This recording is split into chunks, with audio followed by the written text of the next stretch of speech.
Hi, I'm Moshe, and I'm autistic. I'm Leah, and I'm boring. Welcome to the Now You Know One Autistic podcast. The opinions expressed in this podcast reflect one autistic and one Leah, and don't necessarily reflect the entire autistic community. Let's get to it.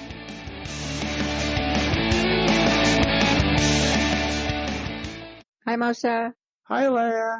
How are you today, hon? Wonderful. So it's been a heck of a week. It has. It's been a long week and a stressful week and a fun week. Yeah, this week we moved to a new place, and that's why this episode is being recorded a little bit late. Although if you're just listening to it maybe several months or years after we recorded it, then it's early. It's right on time. It's exactly where it needs to be. Yeah, exactly. Also, you started a new day job today. Started a new day job. It's been a week. But let's talk about why this week has also been a really fun week. Yes, this has been a week of some really big developments.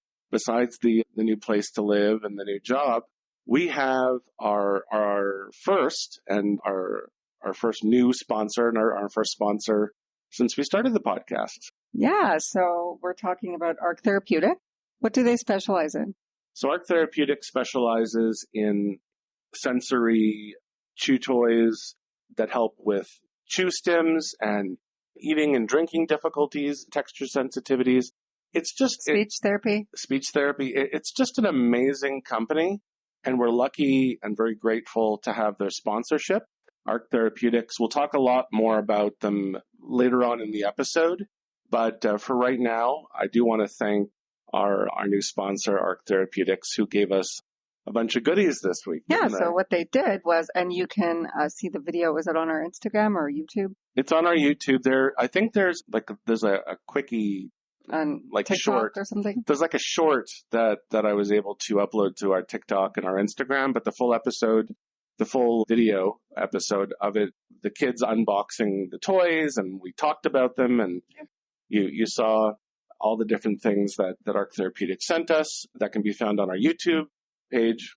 Yeah, so they went to great lengths to actually send us a whole box full of goodies, and they shipped them all the way to us here in the Middle East, just so that we could unbox them and try them and talk about them on the show. And the children, as you'll see if you watch the video, are no strangers to chewy toys. And they're like, oh, look, it's the one we had with the Baba, and oh, look, it's the dinosaur.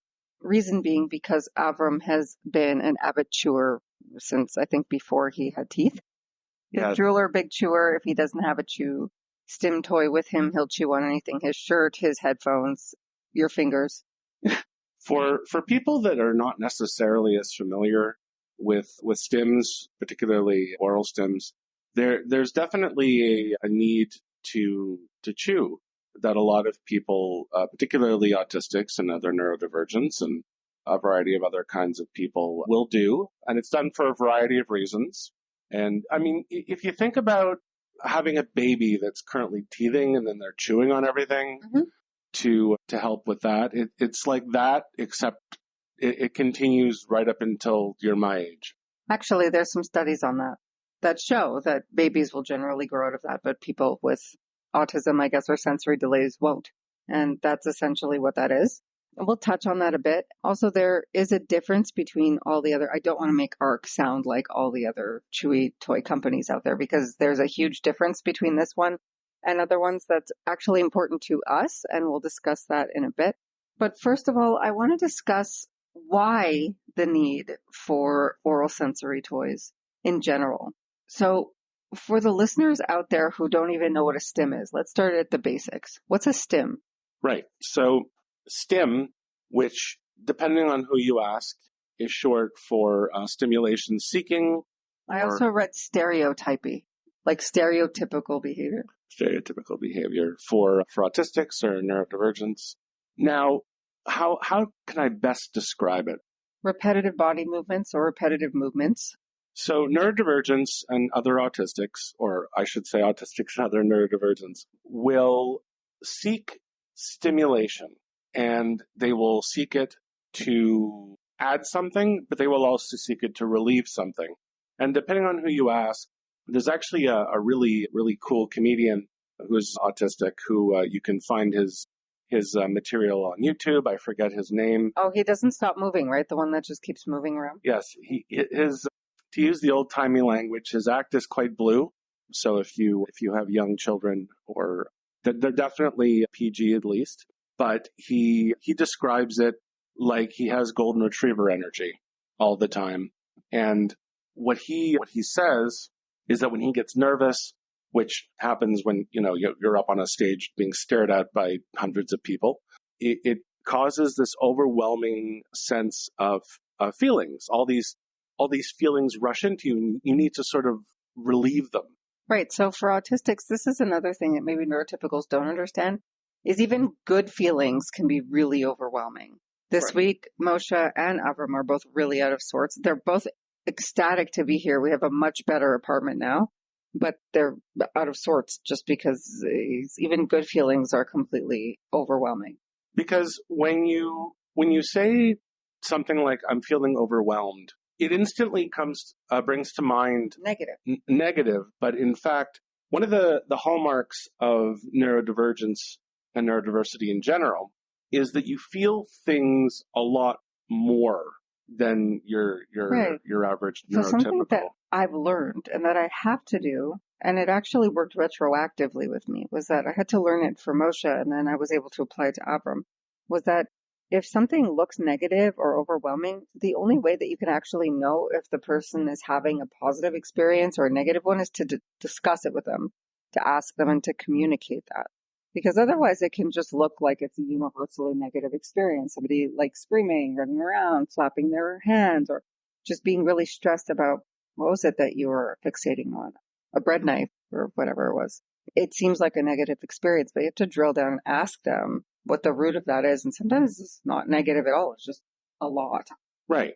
It's a lot of different things, because if I could break it down, and I can because I'm gonna, moving to where we live now has been a universally positive experience. It's a bigger place. There's a lot more around. It's a beautiful home that we've moved into. Yes, we're sitting in our sunroom doing the podcast right now. We have a sunroom. But where everything is positive, it's very easy to find things that are not important because of how positive everything is. Mm-hmm. And it seems a bit counterintuitive, but the reality is it's not. Because if you are in a universally negative experience, then the negativity of the experience is so much so that nothing really else matters except of how negative it is. But if you're in a situation that is almost universally positive, you literally have to find nitpicks in order to be able to relieve some of that, golden retriever energy. Yeah, I feel like for you, it's more nitpick. For Avram, it's more stim. So pulling us back into the topic of stimming, he's falling over everything. He's smacked himself several times. Actually, so have you, because of unfamiliar surroundings. He's carrying things around with him. He's narrating his whole life. I'm going to the bathroom. I'm doing this. I'm doing that because of this reason. So just sort of coming back to how stims will calm down, like you call that golden retriever energy, or just that too much energy, that any feeling of just it's too much. Yeah, because even though it's a positive experience, it's new. The layout of the furniture is not the same. The smells are not the same. The feelings are not the same. The sounds are not the same. It's a new experience. And you can rationalize, if you're able to rationalize, that it's a wonderful place, but there is going to be that lizard brain that's going to be like, that couch was never there before, and that sounds new, and that smells new, and that object was a lot closer than it used to be, and that's something I haven't seen before, and that's something I'm not used to waking up next to. Mm-hmm. I'm not talking about you. Those are things that my brain can edit out, including you. No, I'm joking. Easily. So I don't need that, I guess, comfort stimulating behavior or comfort seeking behavior, whereas you and Avram might need it. And Raya too, to a certain extent. She's been noodling on her guitar for hours. I'm sure that's helping. So what happens then when a stim, or let's just really drill down on that. What happens when a stim happens in the mouth? So for example, the need for a stim or the calming behavior happens in the mouth. I'm going to read just a really quick thing because I think it's good here. They called it oral fixation, which I don't agree with. It's very Freudian. Yeah, I think it's like an oral stim. It's when you feel the need to chew, suck, or hold an object in your mouth. This behavior is common for babies. This is what I was talking about earlier, but generally alleviates as the child ages. Chewing and stimming help with body awareness. It's a method of self-soothing and can occur in children and adults. Some things that will influence oral stimming include task demands, physical and mental states, including energy levels and well-being, the need to concentrate. You know how a lot of people will chew on the end of their pencils when they're doing their homework. Distracting thoughts, overwhelming or new surroundings, intense emotions, anxiety, and stress. So talk more about that. Well, at its very basic level, we have to talk about the most sensitive parts of a person's body. And for a baby, when they don't really have a whole lot of control over much of anything, their mouth ends up being their main sensory portal. Mm-hmm. So everything goes in the mouth. Everything is felt in the mouth. Everything is experienced in the mouth. That looks interesting, it's going in my mouth. That looks fuzzy, I'm going to put it in my mouth. That looks warm, I'm going to stick it in my mouth. That looks cold, I'm going to put it in my mouth. The mouth has a lot of sensations in it, quite rightly, because that's what you use to taste and that's what you use to feel. And so when you think about it from that perspective, your first experience with sensation is going to come from your mouth because your nerves may not be fully developed when you're very young. So grabbing something in your hand is not going to give you the same experience as it will with your mouth. And as you get older, you discover that things feel good on your skin. And, you know, we'll talk about some other things that feel good certain places in other episodes that we may want to discuss. But all of these things are linked to a part of your body that has a lot of sensory, Like a lot of nerve endings. a lot of nerve Especially endings. the mouth, because it's got feeling, it's got taste, and also an element of smell because it can, Because you can smell through your mouth. But I mean, it's so convenient. It's at the top of your body. It's like right in the middle of your head, kind of. Mm-hmm. Lower middle, we'll say. So if you have the opportunity to experience sensation, obviously you're going to grab things, Mm-hmm. but you're going to stick it in your mouth because it also gives you that element of pressure. So you can squeeze things with your fingers, but you can also bite down on them with your mouth. Yeah, so one thing that I can identify with is when I quit smoking and I had that stress feeling, chewing on gum really rapidly or really hard would help with that situation. So that was an intense feeling of distress that was helped by sort of a pressure in my mouth. Yes. Oral stimulation doesn't work like that for me because I'm autistic and at my most basic level, I gain a lot of sensory input from that. So if you give me chewing gum, the package will be gone in about an hour. I'll just stick everything in my mouth and chew all of it and then spit it out and it's done. Yeah, but that's everything with you. Remember, we had a discussion about how when we bought Halloween candy, a bowl can't be left on the table because you're going to eat all the candy. And so that's why we have a fruit bowl in the house now, because you'll just walk by and shove a bunch of fruit in your mouth. It's really quite interesting because the vast majority of these studies and explanations come from children. Mm. But nobody spends, I say nobody, but I mean, not a lot of people spend a lot of time discussing the same experiences that a child exhibits in the form of an adult, like you said. I might be the first person that I know who's actually worked it backwards because you're so articulate that you're able to explain the things to me. Right. But I never would have thought of, hey, don't put the candy on the table, put a bowl of fruit. But it's been so successful. We're refilling the fruit bowl like every 2 days. Yes. Because you're all just walking by it and shoving it in your mouth. Yes. And it's not a hunger thing. It's just, I like the way it tastes, so I'm going to put it in my mouth. Mm-hmm. And it just happens to be like a grape or a peach or something. Yeah. So essentially what you taught me, not Abram, because he wasn't able to articulate that, is what's in front of me is going to go in my mouth. So make sure that it's not going to hurt me to eat 10 of them. Right. And some things are more, what's the word I'm looking for? There's more feedback for them than other things. Like if you give me one of those amazing oral stimulation toys that ARK Therapeutics manufactures, I'll stick into my mouth and I'll walk around with it and I'll do stuff with it. Yeah, so I found it was so cool because this week, all three of you found at least a few of the toys that you claimed as your own and that you liked. The pencil toppers really work for Avram because he's an artist and he can just always have something nearby. For you, I don't know what you had, but the other day you were doing something and you just popped something in your mouth and then you were trying to talk and you were, oh, sorry, I forgot I had the stim toy in my mouth. Well, I was sorting clothes Mm-hmm. on the bed because I was going through the bags that we were unpacking. You were asking me what to do with something, but it came out of and I found a gift card for a grocery store that we thought we had lost. And in general, it was there. Like I found one of those ARK Therapeutic chew things. And of course, went right into my mouth and I just sort of mindlessly chewed on it while I was sorting the clothes. I like to do that while I'm focused on something. Like when I drive, it's kind of, it feels nice to have something in my mouth while it helps me to concentrate. So in a sense, I do still have that feedback, that positive feedback that comes with. But you got very excited about the gift card because we thought, right, but I forgot it was in my mouth. And it sounded like, and he scared the living daylights out of everyone. Because I didn't want to take it out of my mouth to tell you, but I was very excited. And I mean, Raya has a couple of as well that she wears around her neck, and she likes dinosaurs, so she's chewing on the dinosaur right now. Yeah, and it's fun to do to sort of focus yourself.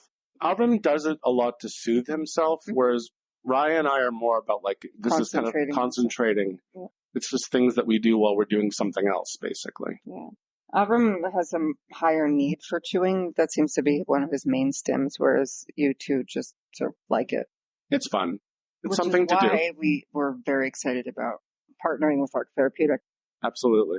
Let's talk about some destructive things that can happen when your child or as an adult you have an intense oral need, which I think we've experienced all of these with Avram. You might chew on inappropriate things like rocks, paper, toys, clothing, pens and pencils, or their hands. You might constantly be eating spicy or sour foods because it's causing that feeling in your mouth. You may overeat, which is what we were talking about. Just because you like the feeling in your mouth, you're not hungry. It's an unintentional overeating. Yeah, it's like why Avram likes to eat sweet things, and he'll just eat every single candy that he has all at once. Yep. There's it's a nice... Yeah, he'll eat a whole box of candy. Just a whole box of Mike and Ike's or something. Yeah. If Mike and Ike's wants to sponsor us, they're welcome to it. Oh, we always have a crate of Mike and Ike's in the house. We absolutely do. He's very motivated by them, actually. They're a great... carrot on a stick. They're a great carrot on a stick. Except they're candy. They're a candy on a box. Should reach out to Mike and Ike. So can we talk really quickly about pica? Do you know what pica is? Yes. Pica is an interesting thing.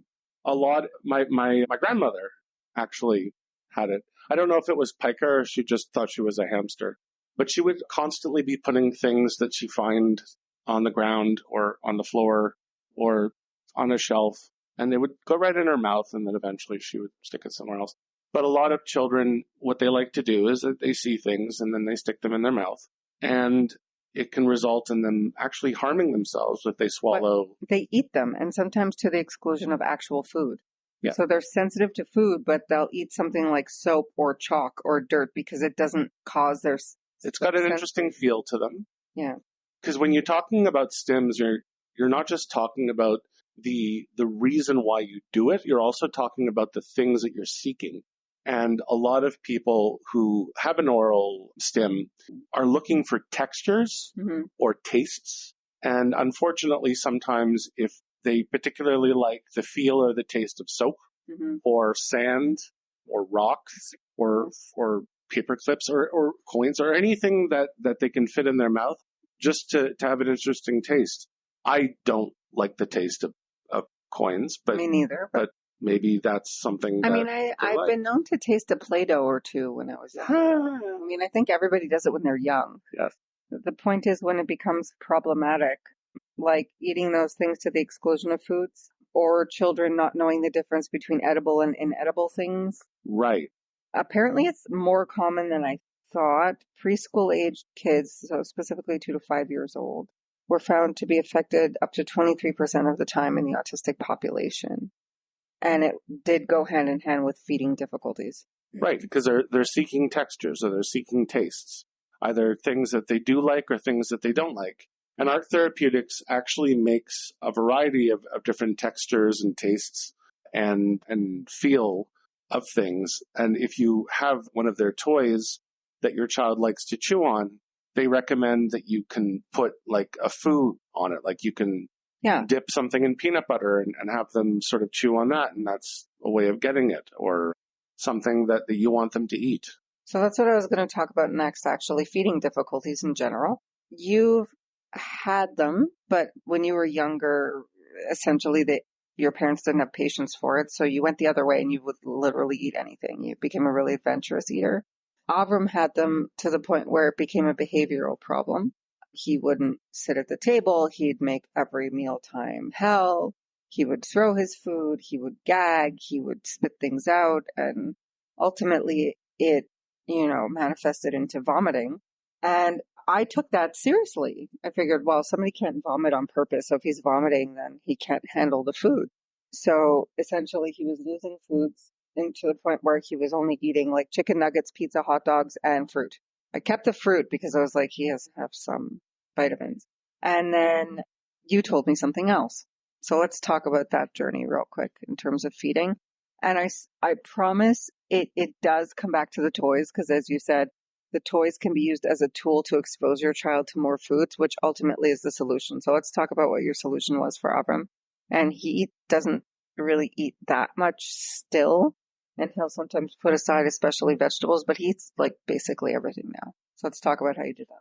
Well, I'm one of those autistics that the other autistics love to hate sometimes, because I look at all of those challenges that some of the parents and caregivers face, and I just kind of shake my head because I lived them in my own way. If I didn't live them, then I experienced them. And one of the things that I dislike the most is the term safe food. Because in general, if you have... I had it all. I had safe foods. I had a safety plate. Right. Where he could spit things out or put things from the plate he was eating into another way. I had all of it. It just actually made everything worse. Each day things were getting worse. Because really what you're doing is you're training yourself. You're not training the child. And feeding difficulties are just that. They're difficulties. They're not a barrier that prevents things from happening. They are an obstacle that can very well overcome. And that's where a company like ARK Therapeutics and other companies that specialize in handling feeding difficulties come from. And essentially what it really comes down to is if you want the child to eat a certain food, you have to put it in front of them and they have to try it. And if they don't like it, then they don't have to eat it. But it can be done in any number of ways. There are plenty of foods that Avram will swear up and down that he hates. But then if it's cooked the right way or it's mixed in with foods he does like, or if it has a certain sauce on it that he likes, he'll eat whatever you put in front of him. Barbecue sauce on a sponge, he'll eat it. If he's really into sauces, so if you cover vegetables in barbecue sauce, I'm sure you could persuade him to eat them. He eats some on his own now. He loves mushrooms. He loves onions. He ate corn today, most of it. Because the thing with Avram, and of course, if you know one autistic, you know one autistic, and if you know one feeding difficulty, you know one feeding difficulty. And I'm not at all insinuating that all of them can be overcome or all of them can be overcome in the same way, because everyone's different. And if you don't like, say, Brussels sprouts, then you're just, that's your challenge. But if you want your child to expand their diet beyond chicken nuggets and pizza and hot dogs and whatnot, then you really do have to put them there and make it a concerted effort for them to at least try it. And if they don't like it, they don't like it. But you have to temper their reactions. It doesn't have to be projectile vomiting every time they try a food they don't like. And I mean, it's not like we remove those foods. He still gets them. But sometimes we'll replace them with vegan nuggets. He doesn't know. Especially, again, if we put the barbecue sauce or ketchup like in it. Right. And I mean, you have to start with, you have to at least try it. You have to at least try one bite, but you have to give him an escape. You have to say, if you try it and you absolutely don't like it, then you just politely spit it out and put it aside. No one's going to force you to eat it, but we'd like you to try it. And it has hard limits that we do respect, but I usually take your lead on those. So For example, he'll eat the vegan chicken that actually tastes like chicken, even though it's soy or whatever is in there. Soy and other things. But if we try to give him a patty that's filled with corn or broccoli or something, he's an absolute no on that. But he's tried it. And you've been like, okay, we don't have to do that because it's too different. It looks like something else and it's not that thing. There's always alternatives. The problem that I have with safe foods in general is you're essentially creating a list of foods that they will eat rather than a list of foods that they won't eat. And I feel that if you try hard enough and you get creative and you at least give them an opportunity to develop their preferences, and if you know what their preferences are, like he won't eat vegetables, but he really loves barbecue sauce. Try putting barbecue sauce on the vegetables. Or he likes sweet things, but he doesn't like vegetables. Maybe find like there's some peppers that are like really sweet. Or maybe find, maybe dip the carrots in sugar or something. There's lots of things you can try. And I think that if you really work at it and you're creative, then you can almost always try to find maybe not all the foods you want them to eat, but a lot of them. And also I find a great motivation is when somebody that they admire eats the thing. Right. If they like a particular parent or they like a particular friend or they like a sibling, you go, look how much this person loves this. And the other thing that I have no patience for is when other people at the table say things like, I hate this food. Because all you're doing is you're encouraging the autistic, who's a lot of the time going to be a perfect mirror, to say, well, if they hate cottage cheese, then I'm okay hating these 20 different foods that I don't like. Yeah. There's a difference between I hate this food and I don't particularly enjoy the taste of it. Like, for example, Brussels sprouts. I don't hate Brussels sprouts. I don't particularly like them. But if you put them in front of me and they're cooked a certain way, I'll at least try to have a few. Yeah, we have a saying in our house. I wouldn't go out of my way to put it on my plate, but it's fine. Exactly. Yeah. So that's where all of these products that ARK offers help. So not just with the feeding. I know we spent the last little bit talking about feeding, but all of the issues. So putting foreign objects in the mouth or chewing on things that are inappropriate or biting your fingernails or feeding. Or biting your friend. Biting your friend, biting your dad. Anyway, or feeding issues. That's where they all come in. I want to talk a little bit about chew toys and why they're important to us with Abram. And I want to talk about why I discovered that ARK is different than the other ones. So chewies have always been really important to Avram.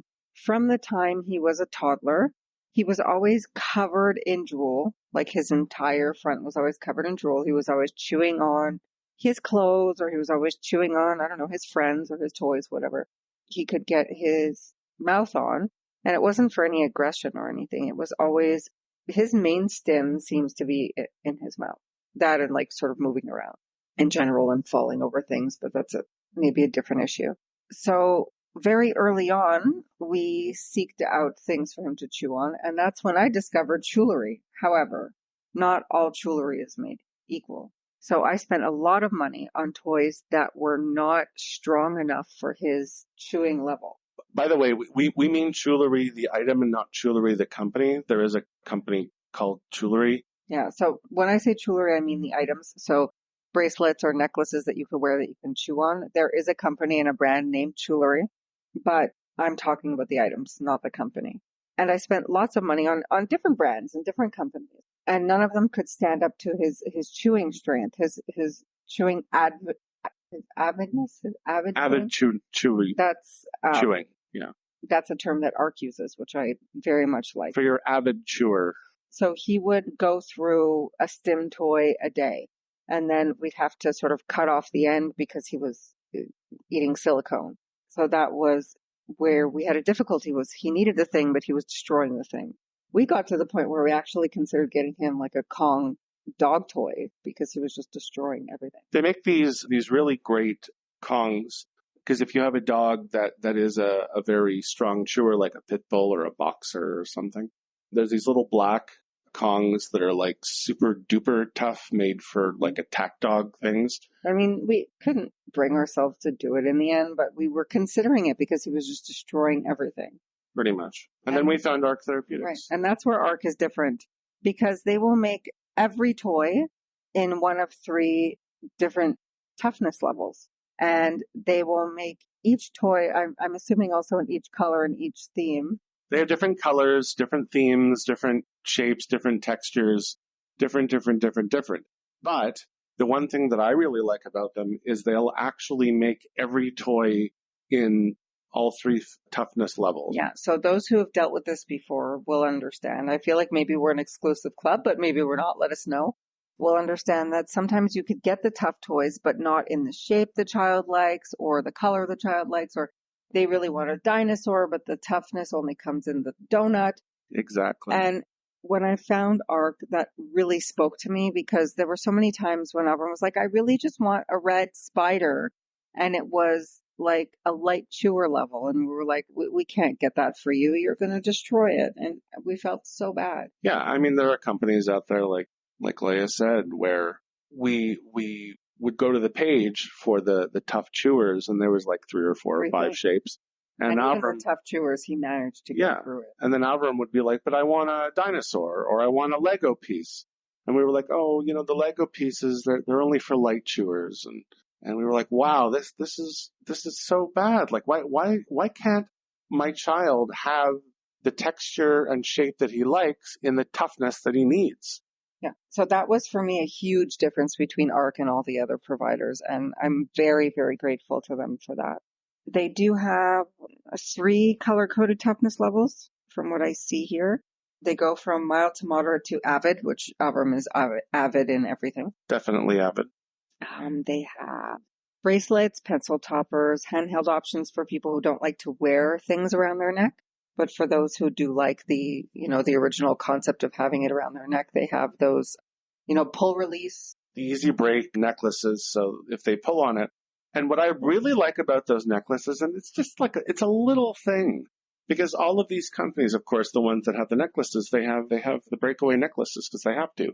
But what I really liked about these breakaway necklaces is they break away if you're like strangulating yourself, but they don't just nothing. Like pop off over for nothing. Like if you give them a good tug, a lot of the time they will stay on, and if you keep pulling, they will break, but they don't come out like that easy. So you can, because sometimes you're like just idly pulling on it, and it's just falling apart in your hands. And the necklaces, for whatever reason, they don't break apart as easy as some of the other companies, and I really appreciate that. Yeah, well, I think it has to do with the fact that the owner's husband is an engineer, isn't he? Yes. And he probably helped design all this stuff because it's also made of a different material. It's made out of medical grade TPE and elastomer. I don't even know what that is, but I'm impressed. It's similar to silicone, but way more durable and hard wearing, which we notice the difference immediately because no matter how tough the silicone is, within a day, Avram is chewing through it. And these, I think they're still whole, actually. I would like to check and take pictures for the public, maybe. An interesting test, and I really hope that our sponsor doesn't get offended, but I'll admit that I was curious. So we put one of the chew toys in with my daughter's gerbil, and rodents are heavy chewers. Especially gerbils. And they are still going at that toy, and they have not managed to chew through it. And I mean, if you want to put it on your website, kid tested, gerbil approved. Yeah. They cannot get through that toy. So if it's tough enough for an animal that's literal existence is about chewing things, then that what does that say about the quality of the material? I mean, we're big on that because it's important to us because, given Avram's history, which we've talked about, but they do want everybody to know, it's important to note that no chew is indestructible. Jaws can be very strong, and how long a chew lasts for each person really varies depending on several different variables. So for some people, the softest chew will last them forever, like for you probably. And for other people, they may be able to chew through it quickly. So it really depends. Definitely. And of course, they recommend that once it's starting to get worn and broken, to take it away and replace it. But the thing that I really like about the ARK Therapeutic toys is they are made with food grade material. So in the event that, heaven forbid, a piece of it does break off and the kid swallows it, it's not going to hurt them. It's not something that would actually harm their body. Although not recommending that you swallow them. No, of course. If like any other tool, if you see that it's breaking, you should take it away and replace it. Yeah, but if they do bite a piece off of it or whatever, you don't have to rush them to the ER necessarily. And they're also very big on the fact that both kids and adults use them. And we were noting that is very interesting because most studies and most things out there are designed for kids. And you're rightly sort of there sitting there going, well, what about me? Yeah, ARK Therapeutics has a really great philosophy where if there's a need, whatever it is, they're willing to consider it. And so much of the things that are made for neurodivergence and autistics are made for children, and they're studied on children and they're tested on children. But when I go to work, I mean, I don't bring a chew toy to work, but there are people who are my age or older or younger. I mean, I'm not that old that do have the same oral stim need that Avram has, and they need something that they can take and chew on. And maybe they don't want to take like a pink dinosaur to work. Maybe they want something that's a little bit more discreet, that's not in a flashy color. Mm-hmm. Maybe something that could easily be confused with just like an ordinary necklace.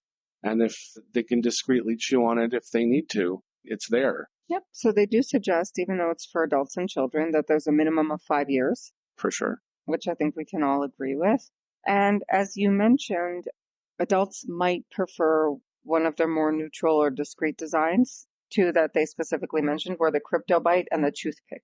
Yep. So if you want to look at their website, you can certainly see that. And we do have a really interesting offer that we are going to talk about at the end. If you want to, and we certainly encourage you to go on the ARK Therapeutics website and check it out. And if you want to buy some stuff, we have a goodie to offer. And honestly, their shipping is very good because it made it to us here in Jerusalem in a week. So I can imagine if you're in the States or Canada, it's going to be quite quick. Yeah, they're out of South Carolina, I do believe. So if you do live in the United States, it got to us really quickly. We were so surprised. But if you don't happen to live like across the world, you happen to live in the United States or Canada, I imagine they would get to you even sooner. Yeah. So I think the theme of the day is, in terms of ARK Therapeutics, and we're not just saying this because they're sponsoring us, we are impressed. Talk a little bit about the history of the company and why you're so impressed with them. Absolutely. So one of the things that I always said when we started this podcast was I wanted to fill a need. I wanted to create a podcast that was not going to be like the other autistic podcast types out there. And ARK Therapeutic really does have just an amazing, amazing story because there's a lot of different companies out there that do sell a variety of things. But we wanted something that was different. And just I'll give you a bit of a blurb. It was founded by Debbie Lowski, I believe. If I'm mispronouncing it, I apologize. Debbie and John it was founded by Debbie and John. John's an engineer. Debbie is a speech and a language pathologist. And it was founded because there wasn't a lot of tools in the United States in the early 2000s that filled the need. And John, being an engineer, worked with Debbie, and they came up with some really, really awesome toys. The company itself is special because every product is made in the United States. So all the jobs are fair wage jobs. They get benefits. It's a great environment to work in, I'm told. Debbie and John first met when they were 5 years old. So they have us beat by 2 years. Oh my goodness. I didn't know that. So it was really a big deal to have a company representing us that was founded by a couple that also knew each other when they were very young. Love at first bite, if you will. Debbie and John both grew up in the same state. They grew up in New Jersey. They lived 1 square mile from each other in the same little town in New Jersey. So they were all together. Their children are a big part of their business. They started ARK Therapeutics in their garage. So they really built it from the ground up. Everything that they do was molded in-house by John and their son, Evan. They do have some really unique stuff. So, I mean, we did talk about the jewelry objects, which are familiar, but they had some really cool things. Their pencil toppers are amazing. They have this one thing that's just like this huge gingerbread man that you can just shove in your mouth. They do have some very unique products that you should definitely check out to see if they meet your needs or just for coolness factor. They've been in business for about 21 years. Excellent customer service. Every single thing that they make is made, like I said, right in the United States, in Columbia, South Carolina. They have things for jaw strength, for speech therapy, for, they have something called a lip lock it just blows my mind. You put it at the top of a straw to teach your child how to suck using a straw. Right. So they're like it trains their tongue retraction and lip closure and cheek tension. That's true. So we did talk a lot about Avram's need to chew, but we didn't talk a lot about the feeding helps that they could give. So let's talk a little bit about that as well. They have, I'm just going to go quickly through their website. They have a lot of toys, the grabber or the Y chew or the guitar that ARK says is really good at helping your child or adult. I mean, let's not limit it to children. Practice their biting and chewing skills and work on oral motor exercises.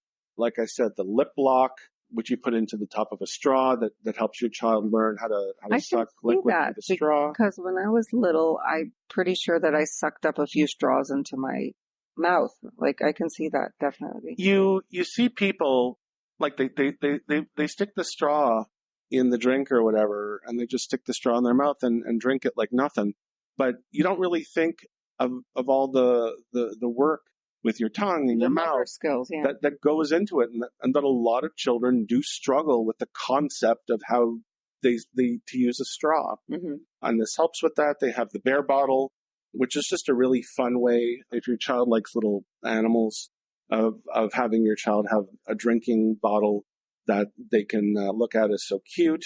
They have two things. They have a vibe. They have a vibrating toy with a spoon attachment. What they do is they attach it they attach a spoon attachment to the Z Vibe. Mm-hmm. And they put the food on the spoon, and then they put the spoon in the mouth and they turn it on, and the child instinctively closes his mouth over it, so it gets the food into them, because they couldn't get the child to close his mouth around the spoon. That's interesting. So they do the vibe, and it makes the child close their mouth on it, and they're able to feed them a lot easier that way, and they can get some food. What's interesting to me is actually I don't intrinsically understand that concept, but you seem to. There's this testimonial on the website from Britt. It says, the Z Vibe has done wonders for our son. He started putting his spoon further into his mouth, and then last night he finally ate his entire dinner. We were both beyond thrilled, and I wish we had gotten this amazing tool earlier. I can't wait for feeding therapy on Monday so he can show his therapist that he knows how to eat using the spoon. That's amazing. So it's a lot of really, really good success stories, and they're really helping a lot of families. They have chew toys that are meant for the front teeth. They have chew toys that are meant to strengthen the back teeth. They have toys that are meant to fit entirely in their mouth. They have toys that are meant to fit just a little bit in their mouth so they don't like chew and swallow them. They have, of course, the bear bottle. They have the Z Vibe with toothbrush attachments and pencil attachments and spoon attachments and everything and of course the pencil toppers. Who amongst us is not chewing on our pens or pencils while we're trying to write? Avram, like you said, is a great artist, and he... All day yesterday, I watched him just drawing and chewing on the ends of his pencils, and I didn't have to worry about it for the first time ever. And they gave us some great pencil toppers. Yeah, because you told them that he was an artist, and they sent us things that they thought we could use, and they were bang on. And he was drawing, he was coloring, he was shading, and he was chewing on the pencil topper instead of the pencil, which was really great for him, and it was really good for the pencil apparently. Mm-hmm. So it's ARK Therapeutics. They're an amazing sponsor. And speaking of sponsors, I would be remiss if I didn't thank every one of our listeners once again for tuning in to Now You Know One Autistic podcast. It's great to be back after a brief recess to do the move.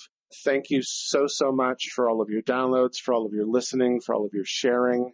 We are reaching listeners all across the United States, of course, and all across Canada, nearly every province in Canada and every state in the United States. We're building up some amazing listeners in the United Kingdom and Scotland and England and Wales and Northern Ireland and the Republic of Ireland. We have, of course, our listeners in Australia You may have heard some ads when you're listening to this podcast or other podcasts, and we noticed that a lot of them are aimed at some of our Australian listeners, our listeners in New Zealand. Of course, we have lots of listeners here in Israel and listeners in Germany and Sweden and Norway and the Netherlands. Just so many new people. Keep listening, keep tuning in, and we are just so grateful. You can subscribe on nowyouknowOneAutistic.podbean.com. We do have a PayPal link there. We do have our Patreon if you want to send a few dollars our way to help keep the podcast running. Leah and I are just so grateful for all of your support. Please, please, please keep downloading, keep listening, keep sharing, and keep helping us be successful.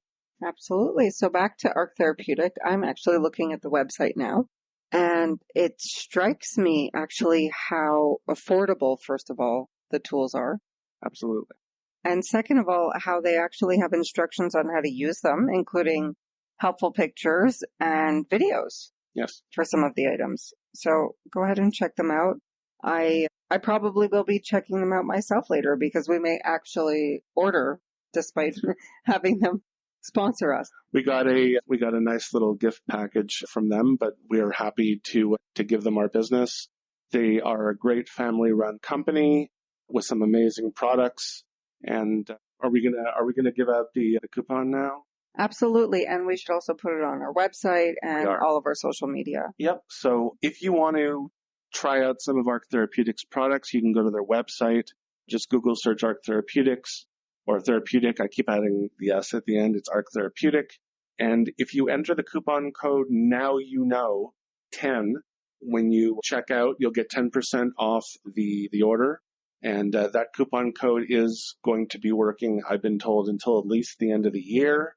We're hoping that they will either give us a new one or extend it. So we really, really, really encourage you to go to the website, order a few products for yourself, use the code, and buy a bunch of their stuff. They're a wonderful company. They're a really good sponsor. We are so lucky that they have partnered with us to help support our podcast. And we are happy to partner with them to help get some of their amazing products out there. Amazing. Now you know 10 again. I'll put it on the website. I'll put it on the social media. NOWYOUKNOW, the number 10. I don't believe it's case sensitive. Place an order, use the coupon code, and check out everything that they offer. Absolutely. Final thoughts? The world of stimming is not as shameful as it used to be. I like to tell the story often. When I was Avram's age, I would love to go into my sister's bedroom, sorry, Kathy, and play music, and I would just run around her room waving my hands and just loving how it felt. I don't do that so much anymore because when an adult does that, it does tend to get a few looks. But if you have a child that is so excited that they flap their hands or they spin around or they stim, then definitely it's not a negative behavior. It's just them expressing themselves. And of course, if you go to ARK Therapeutic and use the Now You Know 10 coupon code, you can buy some amazing things that they can chew on to help out with some of those stimming All right. behaviors. See you next week. We're back to our regular recording schedule, and we'll have some amazing new things to talk about next week. Thank you once again to ARK Therapeutic for sponsoring this podcast. We are so grateful to have your support. See you next week. See you next week. Well, that's our show for today. Now you know one autistic just a little bit better. So something you may not know about some autistics is that we often struggle with ending social interactions. So, Leah? All right, Moshe, I'll take care of it. Thank you for listening to Now You Know One Autistic. See you next week.